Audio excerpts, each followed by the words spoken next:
Udumo kuNkulunkulu kweliphezulu nokuthula emhlabeni kubantu abathokozelwa nguye, uJesu Kristu inkosi. Baba uNsibanda uyakubingelela Ndlalifa izulu. Ngithi uJesu Kristu inkosi. Siyambonga uNkulunkulu kakhulu, siyamdumisa ukuba siphe usuku olufana nalolu. uNkulunkulu wethu uyasithanda. Namhlanje uzosipha isidlo futhi sosuku sikamoya. Usuku oluhleke usuku lwanamhlanje, usuku oluhle ngendlela emangalisayo. Bangcwele, ngiyafisa ukuthi silungise le ndaba le. Ngiyafisa siqale ngokuthi silungise yona. Ngezwe engathi sebebaningi abantu abathi baya kwesakwamthetho. Ngiyacela ukuthi kungabibikho umuntu, ngikhuluma ngabala eRichards Bay, abaya kwesakwamthethwa bengakhulumile noBaba uMthembu. Ngoba uyena uBaba uMthembu engimcelile ukuthi abone ukuthi abantu bayaya kwamthethwa kodwa futhi akungavalwa igatsha la. So ngamanye amagama abantu asebeziplanethi baya kwesakwamthethwa bengakhulumile noBaba uMthembu ba-wrong, iphutha lelo.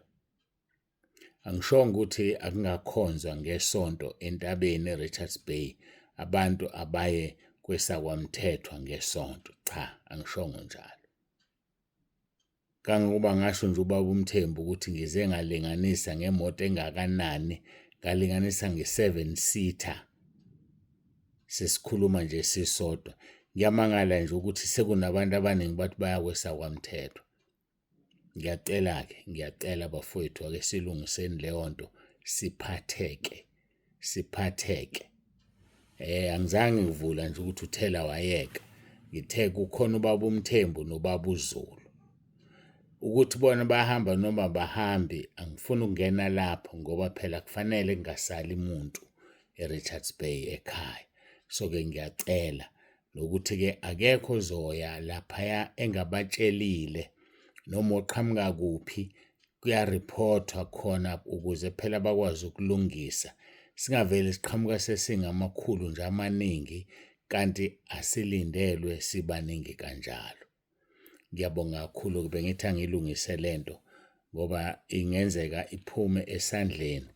Abantu bathi uBaba uNsibande uthe asihambe ngesonto sivunyelwe uyena, kanti mina ngivume ngombandela ukuthi akube nabantu abazohamba kodwa abanye basale.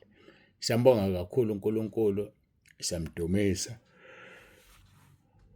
Ngiyacela ukuthi ngiguqe ngithandaze khona sizokwazi ukuthi siye ezweni lenkosi siyozwa ukuthi yini uNkulunkulu asiphathele yona. Ngoba ikhona lento uNkulunkulu afisa sizwe, kodwa kubiza ukuthi-ke siqale siguqe sikhuleke, sikhothame kuyo ngumenzi wethu, sizwe ukuthi yena asiphathele yona. uJesu Kristu inkosi.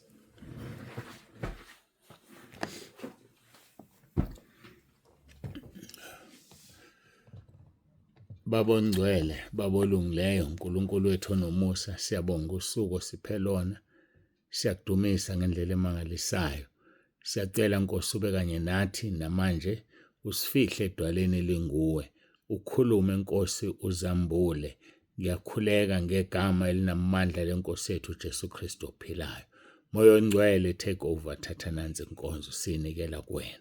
Dumo lonke lungolwakho izikhathi ezingabikho namanje kuze kube phakade.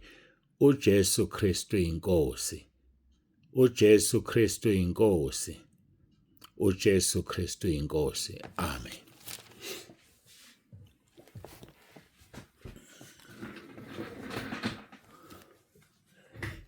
Siyambonga uNkulunkulu kakhulu, siyamdumisa bangcwele. Ngiyacela ukuthi siqhubeke nenkonzo yethu intshumayelo yasentabeni. Ngixolele kakhulu kukhathalekile. Silaphaya kuMathewu chapter 5 uverse 14. Siqhubeka naye bese-ke sibona ukuthi siyakuphi nokuthi yini esidine sikuphi izolo.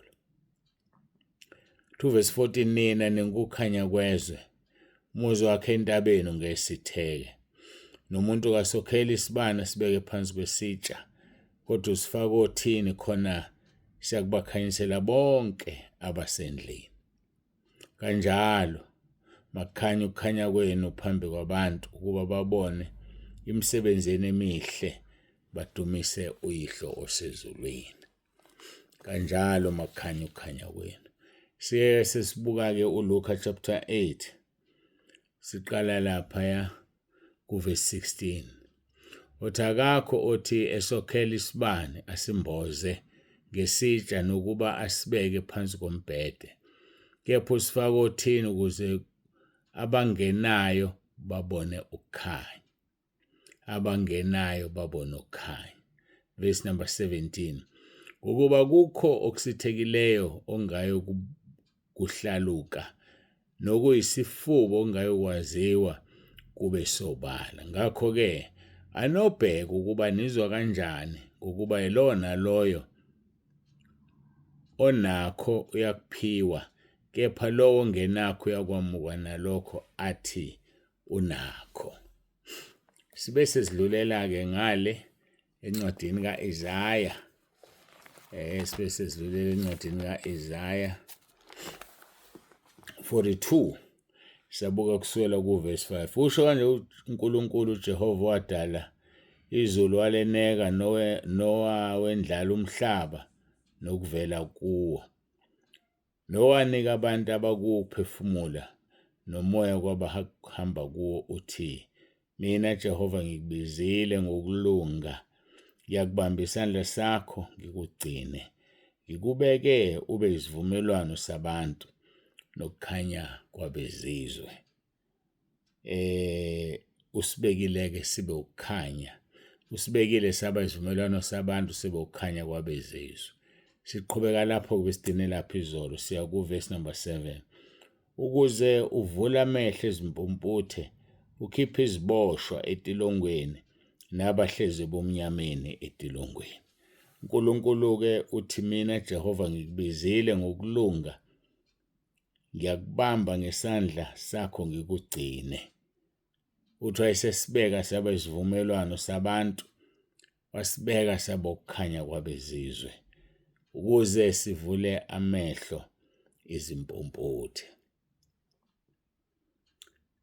ziningi izimpompothe kumoya zidinga ukuvulwa amehlo nguwe noma yimina usuke wazivula nje impompothe amehlo na sebebasho nabantu bathawu yazi besingayazi lensindiso siyayibona yona sebebasho nabantu ukuthi kade ngangikholwa sibani banwazi wangisiza wangambulela iqiniso sebeshilo nabantu lokho kwaphela simiselwe ukuvula abantu izimpompothe amehlo simiselwe ukuba isivumelwano sabantu simisile uNkulunkulu ukuba sibokukhanya kwabezizwe angithi nathi siphuma kubo kwabezizwe asibona bomndeni wakoIsrayeli singabezizwe sibekwe ukuba sibakhanyisele uyabakhanyisela yini wena na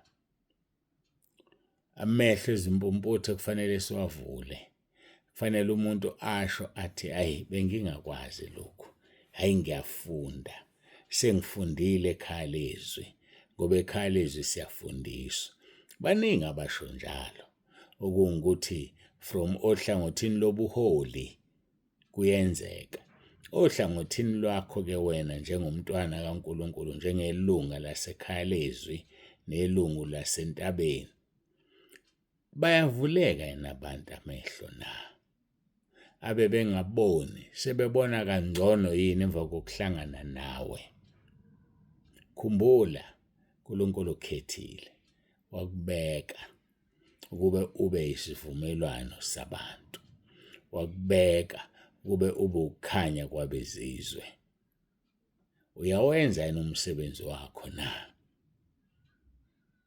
uyakwenza yini lokho okudalelweyo na uNkulunkulu uyakufuna uthi mina Jehova ngikubizile ngokulunga usibize ngokulunga obusibizele ebungcweleni. Uthi-ke ngiyakubamba isandla sakho ngikugcine. Siyakhumbula lapha ku-Isaiah chapter 41 ekhuluma amagama acishe afana. Kuvesi 10 athi ungesabi ngokuba mina nginawe. Athi ungapheli amandla ngokuba mina ngiwuNkulunkulu wakho. Ngiyakuqinisa futhi ngiyakusiza. Yebo, ngiyakusekela ngesandla sokunene sokulunga kwami. Mhlawumbe usukhathele ukuphila. Mhlawumbe usucabanga ukuzibulala. Usufuna ukuthatha ukuphila kwakho. Uyazi ukuthi uJehova unawe na? Uyazi ukuthi iNkosi uJesu ithi ungesabi ngoba yona inawe. Ithi ungapheli amandla ngoba yona inguNkulunkulu wakho. Uthi uyaqinisa futhi uyakusiza.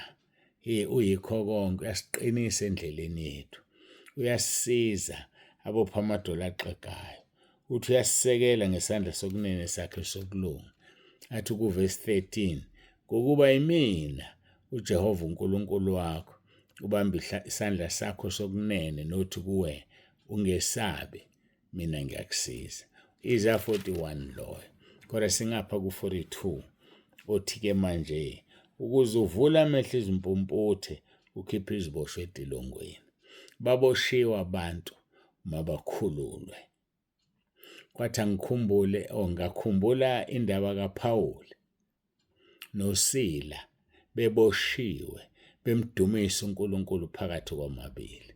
Kwathi besamdumisa kwazamazama umhlaba, kwazamazama izisekelo zetilongo, amaketanga kubantu, bakhululwa abantu kodwa baphumanga. Ngani? Ngendumiso yamadoda amabili. Usowakhulula nje abantu wena ngokudumisa, noma-ke ngokushumayela, noma-ke ngokukhululwa. Vula amehlo ezimpumputhe. Shumayela kwesikhathi noma ngeyiso. Fakaza kwesikhathi noma ngeyiso. Abantu mabakhululwe emandleni obumnyama. Abantu mabakhishwe etilongweni bayiziboshwa uSathane ubagqilazile. Ngenxa nje yobukhona bakho abantu mabakhululwe. Kuthiwa nabahlezi ebumnyameni etilongweni mabakhishwe. Bazokhishwa uwe, akekho omunye uzobakhipha. Yilona loyo phakathi kwethu kunabantu bakhe okufanele abakhiphe. Umndeni wakho yini ugqilazeke? Yini uhlala etilongweni ukhona? Mawukhululwe ngenxa yakho. Omakhelwane bakho mabakhululwe ngenxa yakho. Usubatshelile ngenkosi ekhulula nayo. Athi uJesu uma indodana enikhulula niyakuba ngabakhululekile impela. Uzoba isigqila sesono kuze kube nini. Uzoba isigqila senkanuko kuze kube nini. Awuyithandi futhi nawe lento oyenzayo, usukhathele yona. Kodwa uma usuyikrave, usuyikhumbula, usuyikhanukela uyakhohlwa. Unele uqeda ngesikhathi uzisiza kuthi qhifi gcinile mina ngiphinde ngenze lento. Kodwa kusasa futhi uwe. Kwenziwa yini ube isigqila sesono?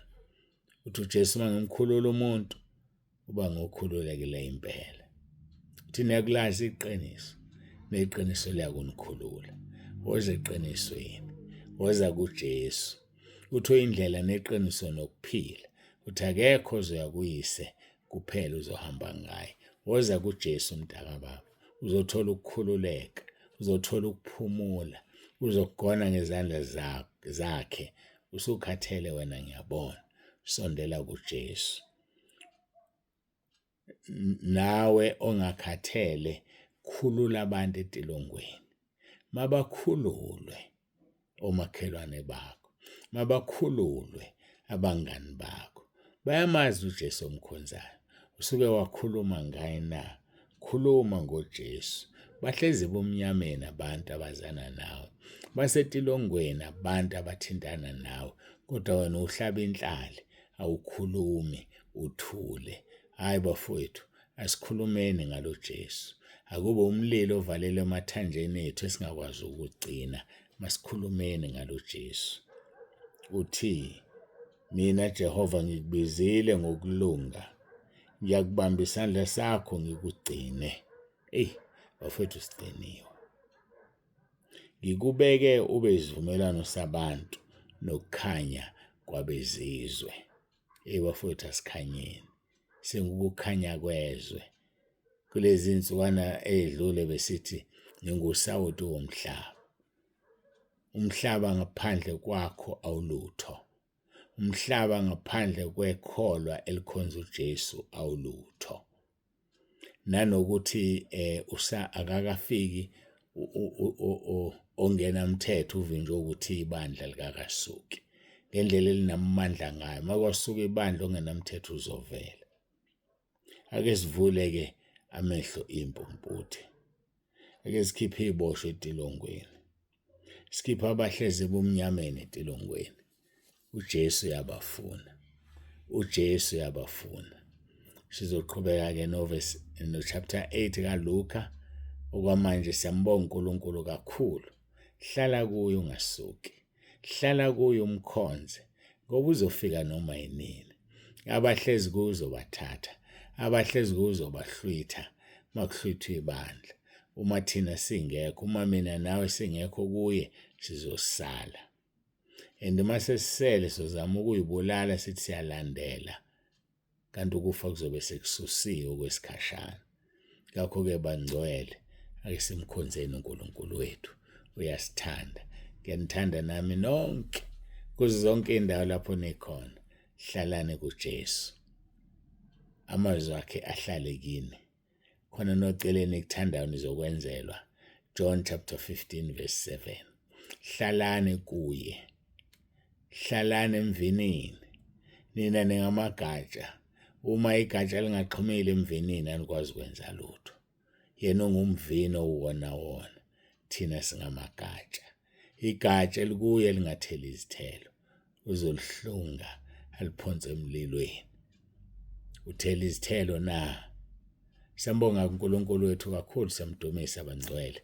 Ngiyacela sigoqe sikhuleke simbonge ngezwi lakhe.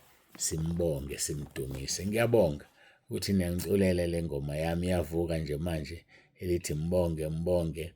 Mbonge ekseni, mbonge emini, mbonge nantambama. Masimbonge uJesu. Masimbongeni bafowethu. Simnikeze udumo. Senze izwi lakhe. Ngoba abenza izwi lakhe abazongena ekuphileni okuphakade. Kodwa abamelene nezwi lakhe, abamelene negama lakhe, abamelene nokuthi uJesu Kristu uyinkosi, bayozibona bafana nobani. Kodwa thina asiphepheleni. Igama likaJehova lombhoshongo olungileyo ubalekela kuwo alondeke. Asibalekele kulo mbhoshongo izwi likaNkulunkulu sizolondeka. Ake ngiguqe ngikhuleke. Simbonge uNkulunkulu wethu uJesu Kristu inkosi.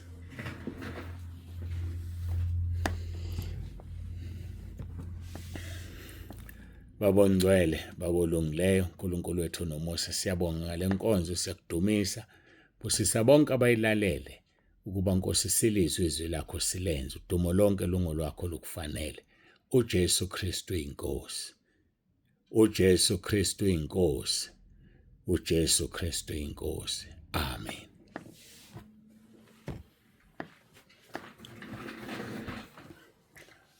Babonze bande ovalelisayo, siyambonga kakhulu uNkulunkulu, siyamdumisa.